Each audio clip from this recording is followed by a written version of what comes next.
common mistake that I see when people are working on their tuck handstand or on their straddle handstand is that you tend to shift the shoulders forward and maybe even arch in your back, and you have a tough time turning off your erectors. So what we're going to be doing during this drill is your shoulders are going to kind of be locked in place by leaning up against the chair, and that's going to allow you to really send the hips back and start to understand that sensation of relaxing your lower back so that you can really go into your tuck position. So the kick up is a little bit awkward.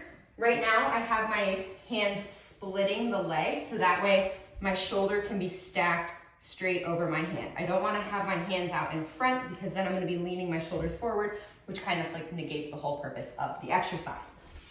When you get into it, you're going to bring your chin down. You don't want to be driving your head or your neck into the chair. Your shoulders should be touching the chair. You're going to kick up. Again, the kick up is going to be a little bit awkward.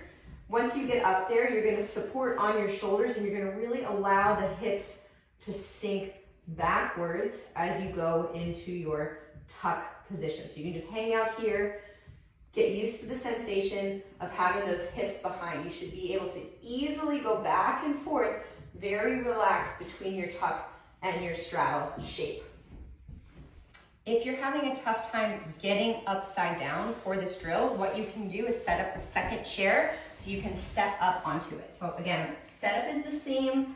Shoulders are going to be on the chair, and now I'm going to step up onto the second chair and again reach my leg behind me and then find the wall. And then from here again, sending the hips backwards, trying to relax in the back. If you arch, it's going to push you off of the chair. So you really want to try to send the hips back, relax in your back, and just lay on the chair.